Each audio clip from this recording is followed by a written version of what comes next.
Salut tout le monde, bienvenue au 17e épisode de Finances fondamentales, le podcast d'éducation financière qui se prend pas au sérieux. Aujourd'hui, je vais faire la synthèse du livre Investing for Dummies écrit par Eric Tyson et publié en 2020. On reste donc toujours dans les nuls cette semaine pour continuer d'en apprendre sur l'investissement autonome.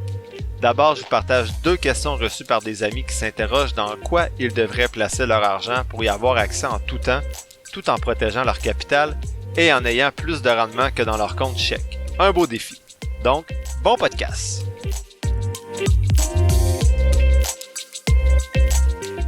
On commence avec 2 questions de mes amis très proches qui m'ont été posées il y a quelques semaines. Donc, je les nommerai pas pour garder leur anonymat, mais ils vont se reconnaître. Donc, mon premier chum m'a demandé « Est-ce que c'est un bon compte pour retirer en tout temps? » Donc, sa question était simple. Il me partageait une photo de Desjardins qui avait un compte dans un CELI, un compte épargne. En fait, c'est pas un compte épargne, là, c'est un compte CELI à 4,25% d'intérêt. Et dans un mois et demi, ça devenait 1,10%. Donc, à la première partie de sa question, est-ce que c'est un bon compte? J'ai répondu, c'est 4,25%, mais ça va tomber à 1,10% le 2 mars 2023. Donc, dans le temps qu'il m'avait posé la question, c'était dans un mois et demi seulement. J'ai dit l'inflation est encore à 6% et c'est normalement 2-3% l'inflation, donc tu perds automatiquement de l'argent chaque année jusqu'à ta mort si tu mets de l'argent là-dedans. Et en plus, tu gaspilles le pouvoir du CELI qui est de faire fructifier de l'argent à l'abri de l'impôt. Donc pour moi, ce compte-là faisait pas de sens pour investir de l'argent dans un CELI, de l'argent qui allait être sous l'inflation à 1,10%. La deuxième partie de sa question, c'était, est-ce que c'est un bon compte pour retirer en tout temps? Donc, je lui ai répondu, oui, tu peux retirer en tout temps dans ce compte-là, c'est un CELI. Si c'est pour une maison, comme un autre de nos chums qu'on va voir par la suite, ça peut être intéressant. Par contre, il y a beaucoup d'autres options plus intéressantes pour les placements à long terme. Si c'est pour un fonds d'urgence, par contre, ça peut être intéressant si ton CELI n'est pas encore maximisé. Mais, j'irai pas plus que le fonds d'urgence pour ce type de compte-là. C'est mieux avoir un compte d'urgence à 1,10% que d'avoir un compte d'urgence à 0,05%. Donc, quand j'y ai répondu en janvier, ça fait un petit bout, je suis désolé, mon ami, il a reçu ma réponse par écrit, mais je l'ai mis dans le podcast un petit peu plus tard. Donc, j'ai proposé une autre option pour placer de l'argent à court terme avec une sécurité assurée sur son capital. Dans le temps, en janvier, c'était des certificats de placement garantis, des CPG. C'est pas l'idéal à long terme, mais si tu es sûr d'avoir besoin de ton argent à court terme, ça dépend de la durée que tu prends, là, mais court terme, je dis 1 an, 2 ans, 3 ans, là, c'est OK. Mais le temps, il est fixe. Donc, si tu prends 1 an, tu peux juste retirer ton argent dans 1 an, dans ton CELI, pour le retirer sans impôt sur les gains, bien sûr. Maintenant, si son projet est à court terme, il faudrait comparer les différents produits, donc CPG, compte épargne, fonds négociés en bourse d'obligations, fonds négociés en bourse d'épargne, si c'est un projet, comme je dis, court terme. Ce qui m'amène à la question d'un autre de mes chums communs, avec le premier, qui lui posait la question suivante. Dans quoi je peux mettre mon argent si on veut s'acheter une maison bientôt pour qu'elle fructifie quand même en attendant? Là, je mets entre parenthèses en gras, en vert sur mon document, je ne suis pas un expert du tout. Ce que je vous partage aujourd'hui, c'est une opinion sur mes lectures, mais si vous avez ce genre de décision-là à prendre qui est quand même importante pour placer votre argent à court terme, fiez-vous pas juste sur un no-name comme moi dans un podcast, inspirez-vous de ce que je dis, faites vos recherches et faites affaire avec un professionnel si vous en ressentez le besoin. Donc, mon ami voulait placer de l'argent en attendant de s'acheter une maison. D'abord, je lui ai dit d'aller réécouter les épisodes 11 et 12 sur un barbier riche et le retour d'un barbier riche pour se poser la question, est-ce que vraiment j'achète une maison pour les bonnes raisons et est-ce que je vois ça comme un investissement ou je suis mieux de rester en appartement et de placer mon argent pour la faire fructifier. Bon, rendu là, sa décision c'est d'habiter dans une maison puis c'est bien correct, j'ai fait la même décision pour la famille, le confort et ainsi de suite. Donc la première question que je lui ai posée par écrit, c'est est-ce que tu as des dettes? Si tu as des dettes, c'est la première chose à régler avant de commencer à mettre l'argent de côté pour ta maison. Des dettes, bien sûr, à intérêt élevé. Est-ce que tu as un fonds d'urgence avant de commencer à investir à court terme? Et est-ce que le régime épargne-études de tes enfants est maximisé? Donc, l'objectif, c'est pas de gérer seul ce type de compte-là, mais de montrer que fiscalement, c'est un des comptes les plus avantageux qu'on a ici au Québec. Et ma dernière question, je lui ai posée, c'est t'as combien d'argent à mettre tout de suite et après ça, tu penses en mettre combien par mois avant d'acheter ta maison. Donc, je n'ai pas encore reçu ces réponses, mais si les réponses aux dettes, au fonds d'urgence, au régime épargne-études étaient bien répondues, en fait étaient positives, donc il n'y a pas de dette, qu'il y a un fonds d'urgence et que le régime épargne-études de ses enfants est maximisé. Et bien sûr, vous pouvez acheter une maison même si le REE de vos enfants n'est pas maximisé, mais c'est quand même quelque chose à penser avant. Donc rendu là, j'ai 4 solutions à lui proposer par rapport à un investissement à court terme pour s'acheter une maison. La première solution possible, c'est le compte épargne. Donc, après avoir mis le fonds d'urgence de côté pour la maison, on peut magasiner dans un comparateur de compte épargne pour trouver quel est le compte épargne qui me permet de ne pas perdre mon capital, d'y avoir accès n'importe quand si je trouve une maison à mon goût, et d'aller au-delà peut-être d'un 0,05%. Il y a certains comptes épargne qui montaient presque à 1,5% là, quand j'ai vérifié en janvier. Cet argent-là peut également être placé dans un CELIAP qui va permettre de faire fructifier l'argent à l'abri de l'impôt, tout en profitant d'un retour d'impôt pour l'achat d'une première propriété. La deuxième option possible, je viens d'en parler, c'est le CPG. Donc le CPG, on peut pas y toucher pour une durée figée dans le temps. C'est un meilleur rendement que dans le compte épargne, mais c'est moins liquide. Donc, si vous trouvez votre maison dans 3 mois, vous n'aurez pas accès à l'argent dans votre CPG. Vous allez être imposé également sur les gains du CPG, comme dans le cas du compte épargne, sauf s'il est placé dans un compte avantageux fiscalement. Encore une fois, il y a des comparateurs en ligne disponibles pour regarder les meilleurs CPG disponibles en ce moment. La troisième option possible, c'est d'investir dans un fonds négocié en bourse à épargne élevée. C'est un peu plus complexe parce que mon ami n'a pas de compte de courtage et pour investir dans ce type de FNB-là, c'est sur le marché boursier, donc il faudrait créer un compte de courtage. Ce que ça fait, ces FNB-là, c'est que ça prend, en fait, c'est un panier de comptes épargne qui permet d'avoir un meilleur taux d'intérêt que si vous étiez seulement sur votre compte épargne à vous.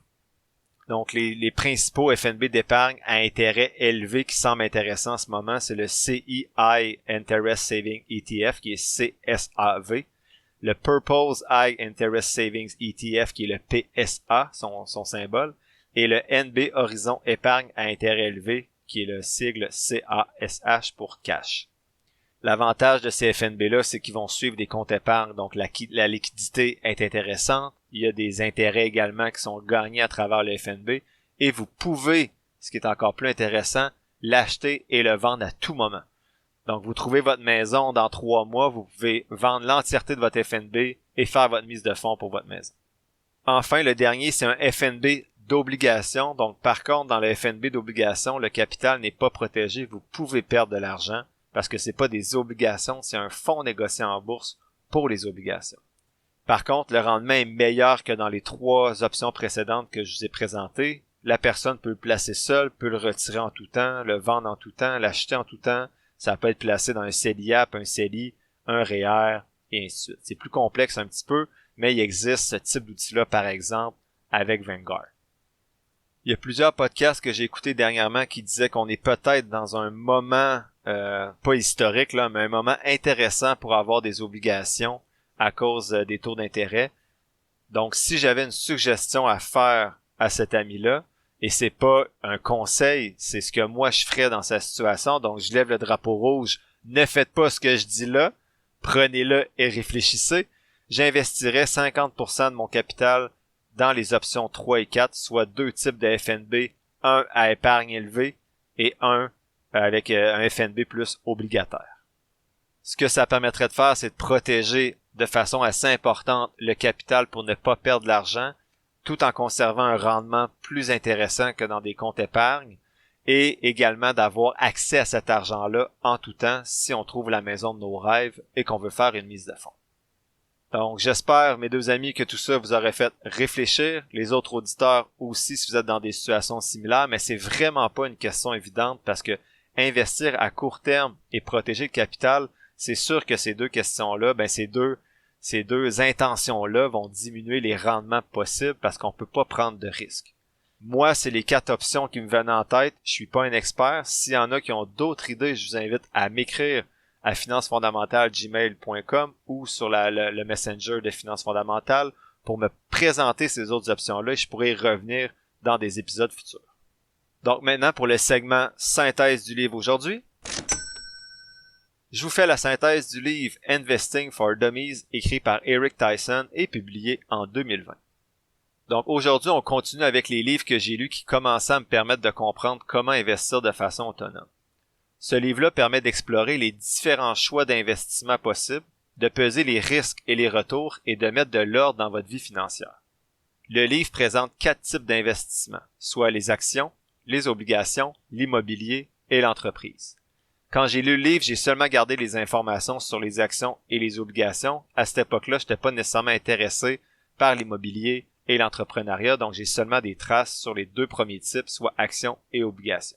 Mais si les 2 autres types d'investissements vous intéressent, c'est un livre qui est super bien structuré pour aller chercher les informations de base sur ces 4 types d'investissements-là. Le livre permet aussi de connaître les sources pour bien s'informer sur le marché boursier et j'ai ressorti les 5 sections qui, selon moi, me semblaient les plus intéressantes pour vous. D'abord, la première partie du livre qui est Getting Started with Investment, donc débuter avec l'investissement. Ici, on vous présente les différentes possibilités d'investissement. J'en nomme quelques-unes pour vous, mais celle que moi je privilégie en ce moment dans ma vie, c'est celle discutée le plus souvent dans le podcast, soit les actions parce que le rendement est bon et nécessite très peu de temps ou d'investissement personnel en termes de temps. Les autres mentionnés par l'auteur sont, les actions, l'immobilier, l'entrepreneuriat, des prêts entre particuliers, des prêts privés, des matériaux de base comme l'or, la crypto-monnaie, des obligations et 100 autres produits dérivés où c'est possible d'investir. Sinon, l'auteur parle du risque et du rendement, qui sont super importants dans l'investissement. Il y a plusieurs personnes qui vont regarder le rendement, donc exemple les rendements qui étaient potentiels dans la crypto-monnaie, sans considérer les risques qui sont sous-jacents. Est-ce que vous prendriez 6% de rendement assuré ou 20% de rendement mais avec une chance de perte de 30%? La question est difficile à répondre à court terme. À court terme, on dirait tous 6%. Mais si on se dit, regarde, c'est sur 30 ans, puis la perte de 30%, mais elle va seulement arriver dans 15% des années. Là, c'est différent. On sait qu'il va y avoir de la volatilité, mais on sait qu'à long terme, notre 20% va être plus avantageux que le 6% si on est prêt à vivre avec les pertes qui sont possibles à certains moments de notre investissement. Les actions, selon l'auteur, c'est toujours risqué, mais le risque est encore plus grand de ne pas investir son argent parce que vous êtes sûr de perdre à cause de l'inflation notamment, comme on a vu à l'épisode 15. L'important, c'est d'en être conscient qu'il y a de la volatilité et de faire les choix qui respectent votre profil d'investisseur, votre profil de risque et vos objectifs financiers. Moi, j'ai toujours été peu heureux. Je suis pas quelqu'un qui prend beaucoup de risques, mais je me rends compte depuis que j'investis que je suis solide émotionnellement. Je suis pas stressé parce que j'ai développé ma littératie financière et que ma vision d'investissement est à long terme et on n'est pas différent aujourd'hui qu'au début de la bourse. Donc, l'historique montre que ça fait 100 ans qu'il y a un rendement moyen de 7-8%. Pourquoi les 100 prochaines années seraient différentes? Ça se peut que les 100 prochaines années soient différentes, on peut pas le savoir, mais il y a toujours un risque plus grand, selon moi, à ne pas investir qu'à investir sur le marché boursier. L'auteur aborde aussi la prise de risque en affaires. Donc, certaines personnes qui voudraient se lancer une entreprise, est-ce que ça vaut la peine de lâcher complètement ton emploi actuel pour t'y consacrer à 100% ou de conserver une partie de ton revenu actuel pour développer progressivement ton entreprise et ainsi diminuer le risque si jamais l'entreprise ne fonctionne pas? C'est sûr qu'à un moment donné, il va falloir faire le saut pour t'investir à 100% dans cette entreprise-là si tu veux la faire croître, mais l'auteur met quand même des balises de dire qu'il faut faire attention au début pour peut-être pas sauter dans le vide à pieds joints. Enfin, pour les bases de l'investissement, l'auteur dit que c'est super important de faire le ménage dans sa vie financière avant d'investir, comme on le voit depuis le début du podcast. Soit de gérer ses dettes, de faire un budget, d'avoir un plan d'épargne. Donc, c'est quoi ton taux d'épargne visé? Combien tu vas investir dans chacun des comptes? Enfin, avoir des objectifs aussi. Pourquoi t'investis? Pourquoi t'épargnes? Avoir un plan d'investissement. Est-ce que tu veux être 100% passif? Dans quel fonds négocier en bourse? Est-ce que tu veux faire un virement chaque mois? Chaque semaine? Considérer la fiscalité aussi et les véhicules d'investissement possibles comme CELI, REER, REE. Et enfin, considérer tes assurances vie, assurance maladie, invalidité, et ainsi de suite. La deuxième partie du livre aborde davantage les actions, les obligations et Wall Street. L'auteur aborde notamment ce que j'ai expliqué en partie dans l'épisode 11, donc c'est quoi une action, comment les compagnies se financent avec les actions. Donc, les actions, on se rappelle, c'est une part d'une compagnie qui vous permet en fait de profiter de la croissance et parfois des dividendes de celle-ci. C'est avantageux pour une compagnie parce qu'elle n'a pas besoin de rembourser quelque chose comme pour des obligations ou un prêt à la banque, mais ça dilue leur part de l'entreprise. Mais comme on le vu à l'épisode 11, si la compagnie est en croissance, tout le monde est gagnant, tant les propriétaires de l'entreprise que les actionnaires, puisque les parties de chacun valent encore plus avec le temps. Donc l'auteur explique comment on fait de l'argent avec les actions, c'est en vendant les actions comme je l'ai déjà expliqué. Si vous avez des actions aujourd'hui pour 500 000 $ et que dans 15 ans votre portefeuille vaut 2 millions, ben vous n'avez pas fait une scène pendant 15 ans. Vous allez faire 2 millions de profits quand vous allez vendre, sauf s'il y avait des dividendes que vous avez reçus pendant ces 15 années-là. L'auteur aborde les principaux indices comme le SP500, le TSX, le Nasdaq, etc. Il parle des fonds négociés en bourse et de la sélection individuelle des titres, des éléments qu'on a déjà discutés dans le podcast. L'auteur rappelle que c'est inutile d'essayer de timer le market, donc d'essayer de synchroniser le marché, de rentrer au bon moment pour acheter quand l'action est la plus basse possible.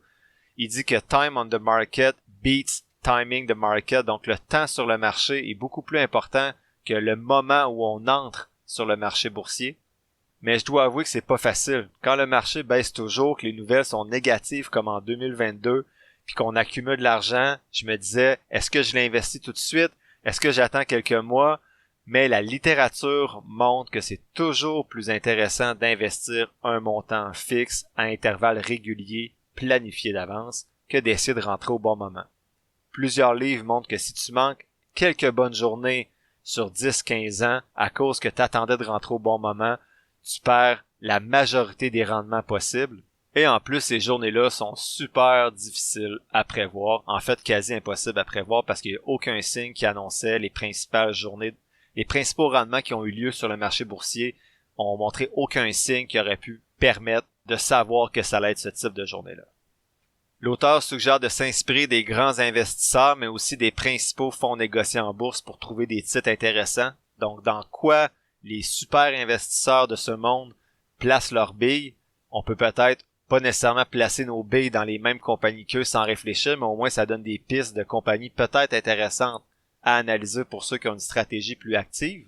Ou bien vous pouvez consulter les principaux fonds négociés en bourse qui vous intéressent. Exemple, vous prenez le fonds négocié en bourse du TSX, vous allez trouver les 60 compagnies qui en font partie, puis ça va vous montrer, ben voici peut-être 60 compagnies intéressantes à analyser. Pour les super investisseurs, il y a le site Dataroma, donc D-A-T-A-R-O-M-A, qui permet à chaque trimestre de voir dans quoi les principaux investisseurs, surtout américains, ont investi leur argent. Donc moi, souvent, je vais sur ce site-là, je prends les 4-5 compagnies des principales catégories, je les mets sur ma liste d'analyse et souvent, je regarde ces analyses-là puis il n'y en a pas nécessairement qui me semblent intéressantes, mais parfois, il y en a une ou deux qui disent « Oh, ok, si eux ont investi là-dedans et en plus, ça sort quand même fort dans ma stratégie, ça peut être intéressant de la mettre sur ma liste de surveillance. » L'auteur mentionne que les obligations peuvent être intéressantes parce que l'argent rentre dans le compte, donc c'est toujours un sentiment agréable de se connecter à son compte de courtage et de voir qu'il y a de l'argent qui est apparu, un peu comme pour les dividendes. Mais attention, historiquement, les obligations ont eu un rendement plus bas. C'est plus sécuritaire, par contre, on peut constituer une partie de son portefeuille comme ça, surtout si le décaissement est proche, mais dans mon cas, vous savez que pour l'instant, j'ai aucun pourcentage de mon portefeuille accordé aux obligations. Le troisième élément que je souhaitais aborder avec vous du livre, c'est s'instruire avec de bonnes sources. C'est la partie 5 du livre où l'auteur dit de faire attention, on est dans une époque où on reçoit beaucoup d'informations financières, un overload d'informations comme l'auteur dit. Faut savoir faire la part des choses et faire des choix et s'y tenir, tout en continuant bien sûr toujours d'élargir nos horizons et de s'éduquer. C'est pas de choisir une stratégie puis de la défendre mordicus puis de pas avoir d'ouverture sur ce que les autres font, mais c'est quand même de laisser passer des choses pour pas changer sa stratégie à chaque semaine après avoir parlé avec un ami ou avoir écouté un podcast.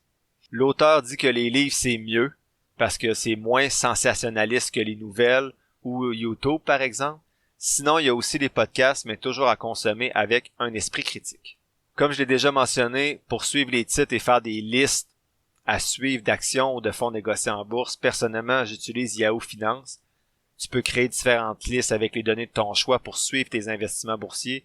c'est gratuit, mais j'ai pas magasiné ben, mon ami était sur ça, puis je reste depuis ce temps-là sur ce site-là parce que j'ai pas besoin de toutes les informations supplémentaires qui pourraient être disponibles sur un autre site de suivi du marché boursier. Quatrième élément du livre, c'est 10 obstacles à conquérir. Le premier obstacle, c'est de trop faire confiance au gouvernement. L'auteur dit que vous devez prendre en main votre santé financière et votre retraite, ne pas juste vous fier sur ce que le gouvernement peut faire pour vous, en fait, à la fin de votre carrière, notamment avec le régime des rentes du Québec. On sait jamais ce qui peut arriver. Deuxième obstacle, c'est de se laisser emporter par l'euphorie, donc de devenir greedy, de toujours vouloir gagner plus. C'est ça qui nous amène parfois à prendre des risques sur le marché boursier pour battre le marché. Être trop confiant, c'est le troisième obstacle, donc toujours se remettre en question. Des fois qu'on est trop confiant, au lieu d'avoir un esprit ouvert, comme j'ai mentionné précédemment, pour améliorer notre stratégie, on est plutôt dans une position, on essaie de défendre notre stratégie puis montrer qu'elle est meilleure que celle des autres, alors que l'objectif, c'est pas de gagner, c'est juste de faire des rendements.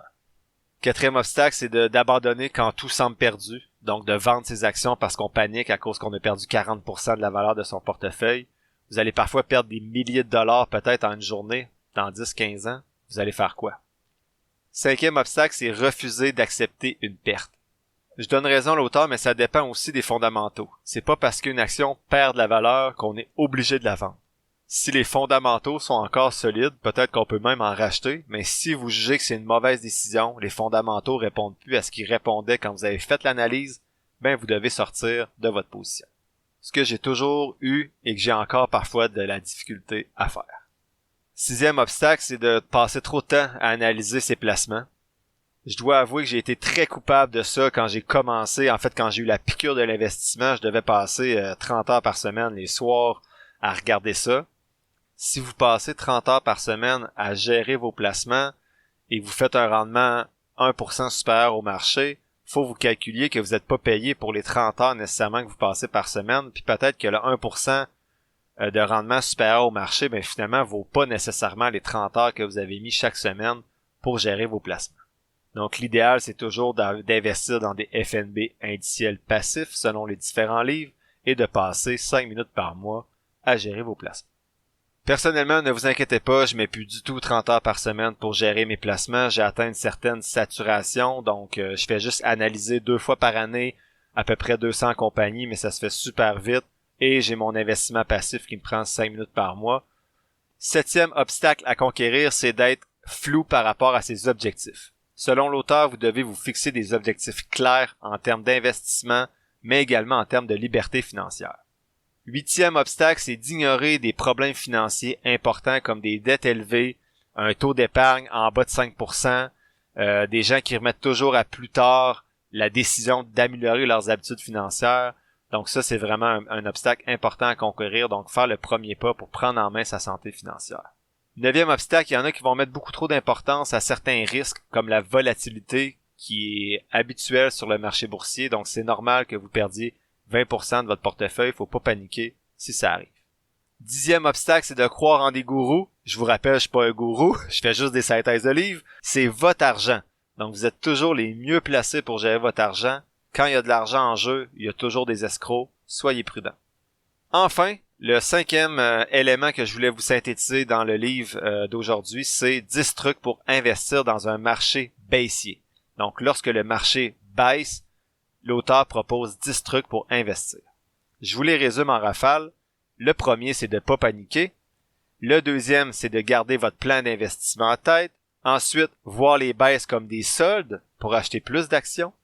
Ensuite, identifier les failles de votre portefeuille. Est-ce qu'il y a des choses que vous avez peut-être moins bien planifiées, puis le marché baissier permet de les faire ressortir pour pouvoir trouver des solutions.